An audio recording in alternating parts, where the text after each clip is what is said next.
میرے پاس ایک مریض آیا اور ان کے ساتھ ایک رکشہ ڈرائیور تھا، اس نے ایک حیران کن واقعہ سنایا، میرے اپنے رونگٹے کھڑے ہو گئے سن کے۔ یہ اس قدر جادوگر خبیث اور بے رحم ہوتے ہیں کہ ان کو نہ جانوروں کا خیال ہے نہ انسانوں کا خیال ہے، یہ کتنے بڑے شیطان کے ساتھی ہیں۔ میں آپ کو واقعہ سناتا ہوں۔ رکشہ ڈرائیور نے بتایا کہ ایک دفعہ مجھے سواری ملی، دو خواتین تھی، پڑھی لکھی لگ رہی تھی، انہوں نے ہاتھ میں ایک مرغی پکڑی ہوئی تھی، انہوں نے کہا جی ہم نے فلاں قبرستان جانا ہے، تو کہتے مجھے تو سواری چاہیے تھی۔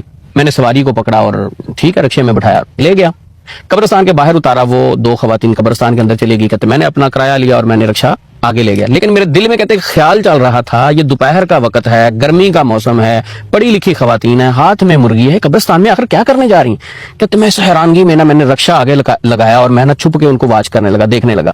کیا دیکھا کہ انہوں نے جلدی سے دو قبروں کے درمیان ایک گڑھا کھودا، وہاں زندہ مرغی دفن کر دی، زندہ مرغی دفن کی، اور دفن کرنے کے بعد وہاں سے سپیڈ سے نکلی، آگے چلے گی۔ کہتے میں نے کیا کیا، میں پیچھے سے آیا اور میں نے وہ گڑھا کھودا جو انہوں نے دبائی تھی، وہ اس کو فوری نکالا، مرغی کو، مرغی ابھی زندہ تھی، میں نے اس کو صاف صوف کیا، رکشے میں رکھا، گھر میں لے آیا، اور میں سوچو میں ڈوبا ہوں، پریشان ہوں کہ اتنا ظلم آخر کیوں، کیا چکر ہے؟ کہتے خیالات میں سوچ رہا ہوں، اور وہ مرغی میں نے گھر چھوڑی، دوپہر کا آ کے کھانا شانا کھایا، عصر کا ٹائم تھا، میں کہتا پھر چلا گیا سواری لینے کے لیے، باہر نکل گیا۔ تو کچھ دن گزرے، کہتے میری وائف کا مجھے فون آیا، اس نے کہا کہ یہ مرغی آپ آخر کہاں سے لے کے آئے ہیں؟ کہتے کیوں، کیا ہوا؟ کہتے میں اندر سے ڈر گیا، پہلے بھی وہ پچھلا ماجرا تو نہیں بتایا تھا گھر میں۔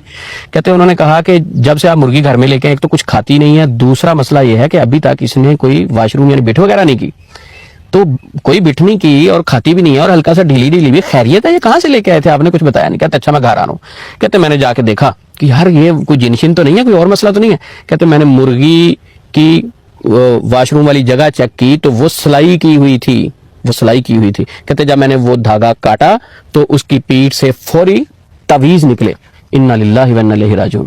تو یہ وہ چیزیں ہیں جو جادوگر عام لوگوں سے کرواتے، اتنے خبیث ہیں، یہ انسانوں پر بھی رحم نہیں کرتے، جانوروں پر بھی رحم نہیں کرتے، اور جو شخص جادوگروں کے پاس جاتا ہے، جو شخص جادوگروں کے پاس جاتا ہے اس کی زندگی میں سکون تباہ ہو جاتا ہے، وہ تباہی کی ایک دلدل میں پھنس جاتا ہے۔ جادوگروں کے پاس جانا اور جادو کرنا دونوں برابر جرم ہے۔ تو جو لوگ ان کے پاس جاتے ہیں، بہرحال وہ کہتا میں تعویذ لے کے ایک عامل کے پاس گیا، اس کو میں نے دکھایا کہ یہ کس چیز کے تعویذ ہے، اس نے کہا کہاں سے لیے؟ کہتا میں نے ان کو بتایا نہیں کہ آپ بتائیں۔ کہتے یہ تو کسی کو جان سے مارنے والے تعویذ ہیں۔ کہتے پھر میں نے اس کو سارا واقعہ سنایا تو اس شخص نے کہا آپ نے کسی کے ساتھ بہت بڑی نیکی کی ہے، یا اس شخص کا کوئی صدقہ قبول ہو گیا کہ جب وہ دبا کے گئے، جس طرح یہ مرغی نے سسک سسک کے مرنا تھا، اسی طرح اس شخص نے بیمار ہو جانا تھا، اور اس کے اوپر بھی اس کے نیگیٹو اثرات ہونے تھے۔ تو جادوگر اتنے خبیث ہوتے ہیں، اتنے خبیث ہوتے ہیں کہ ان کے دل میں رحم نہیں ہوتا۔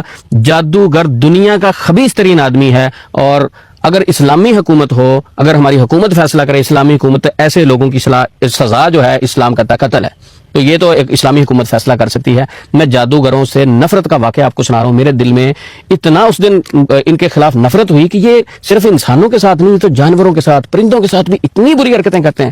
تو اللہ تعالی ہم سب کو جادوگروں کے حسد سے، شر سے محفوظ رکھے، عام لوگوں کے حسد اور شر سے محفوظ رکھے۔